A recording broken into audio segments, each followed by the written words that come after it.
परमेश्वर के धन्य नाम की महिमा हो। प्रभात मनन के सत्र 2916 में आप सभी का बड़े प्रेम के साथ स्वागत करता हूं। आइए आज के मनन के लिए हम पढ़ते हैं प्रकाशित वाक्य अध्याय 11 पद 18। जातियों ने क्रोध किया पर तेरा प्रकोप आ पड़ा और वह समय आ पहुंचा है कि मरे हुओं का न्याय किया जाए और तेरे दास भविष्यद्वक्ताओं और पवित्र लोगों को और उन छोटे बड़ों को जो तेरे नाम से डरते हैं बदला दिया जाए और पृथ्वी के बिगाड़ने वाले नष्ट किए जाए। हम इस बात को देख चुके हैं कि पद 17 और 18 प्रभु यीशु मसीह के दूसरे आगमन अथवा महिमामय प्रदर्शन की सुनिश्चितता को सूचित करते हैं। प्रभु यीशु मसीह के दूसरे आगमन के दो चरण हैं। Second coming of our Lord Jesus Christ has two phases. पहला चरण को मध्याकाशीय आगमन अथवा रैप्चर कहते हैं। The first phase of the second coming of Lord Jesus Christ is called rapture. प्रभु के मध्याकाशीय आगमन अथवा रैप्चर के दरमियान प्रभु की कलीसिया धरती से उठा ली जाएगी। पहला कुरिन्थी अध्याय 15 की 51 से 53, पहला थिस्सलुनीकियों अध्याय 4 की 16-17, फिलिपी अध्याय 3 की 20-21 आदि पदों में प्रभु के मध्याकाशीय आगमन के बारे में हम देखते हैं। प्रभु के मध्याकाशीय आगमन अथवा रैप्चर के कम से कम 7 वर्षों के बाद प्रभु का महिमामय प्रदर्शन अथवा ग्लोरियस अपीयरेंस होगा। इन दोनों चरणों के बीच का महत्वपूर्ण एक अंतर यह है कि मध्याकाशीय आगमन के दरमियान प्रभु स्वर्ग से पृथ्वी के ऊपर के वायुमंडल तक ही उतर आएंगे और कलीसिया जो पृथ्वी से उठा ली जाएगी प्रभु से हवा में अथवा पृथ्वी के ऊपर के वायुमंडल में मिलेंगी। पहला थिस्सलुनीकियों अध्याय 4 की 16-17। परंतु लगभग 7 वर्षों के बाद महाक्लेश काल के अंतिम भाग में प्रभु जब अपनी महिमा के साथ आएंगे वो वर्तमान धरती पर पांव रखकर उतरेंगे। मीका अध्याय 1 पद 3 और 4, जकरिया अध्याय 14 की 4, प्रकाशित वाक्य अध्याय 19 की 11 से 21। इन भागों में प्रभु के महिमामय प्रदर्शन के बारे में ही हम देखते हैं। इसके अलावा मत्ती, मरकुस, लूका आदि सुसमाचारों के लेखक भी प्रभु के महिमामय आगमन की स्पष्ट सूचनाएं दी हुई हैं। मत्ती अध्याय 24 की 30, मरकुस 13 की 26, लूका 21 की 27।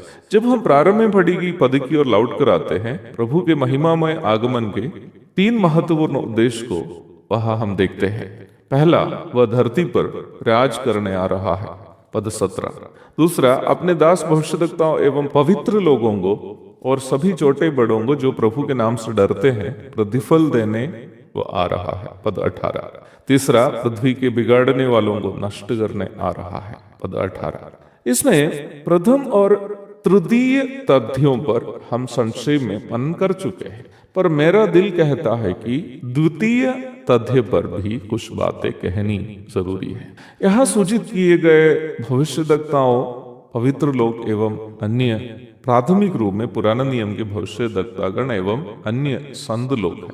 प्रभु की कलीसिया को सर्वप्रथम प्रभु मसीह के न्यायासन में प्रतिफल को बांटेंगे। वही पुराना नियम के संतों को, जिसमें महाक्लेश काल के धर्मी लोग तथा यहूदियों की मदद किए हुए लोग भी शामिल हैं, वे सर्वप्रथम महिमा का सिंहासन में अपना प्रतिफल को पाएंगे। दूसरा कुरिन्थी 5 की 10, मत्ती 25 की 31 से 40 तक। जब पुराना नियम के भक्तों को मिलने वाले प्रतिफलों की चर्चा होती है, 2 महत्वपूर्ण पद मुझे याद आ रही हैं। पहली है दानियल 12 की 3, जहां हम इस प्रकार पढ़ते हैं, तब सिखाने वालों की चमक आकाशमंडल की सी होगी और जो बहुतों को धर्मी बनाते हैं वे सर्वदा तारों के समान प्रकाशमान रहेंगे। यह पद भविष्यद्वक्ताओं एवं अन्य जो वचन के शिक्षक है उनके बारे में है। वही जो अगली पद है सभी संतों के लिए है। वो दूसरी पद है मत्ती अध्याय 10 की 40 और 41। जो तुम्हें ग्रहण करता है वो मुझे ग्रहण करता है, और जो मुझे ग्रहण करता है वो मेरे भेजने वाले को ग्रहण करता है। जो भविष्यद्वक्ता को भविष्यद्वक्ता जानकर ग्रहण करे वो भविष्यद्वक्ता का बदला पाएगा, और जो धर्मी को धर्मी जानकर ग्रहण करे वह धर्मी का बदला पाएगा। जो कोई इन छोटों में से एक को मेरा चेला जानकर केवल एक कटोरा ठंडा पानी पिलाया, मैं तुमसे सच कहता हूं वह किसी रीति से अपना प्रतिफल ना पाएगा। हाँ प्यारो, प्रभु अपना प्रतिफल अपने लोगों को अवश्य देंगे।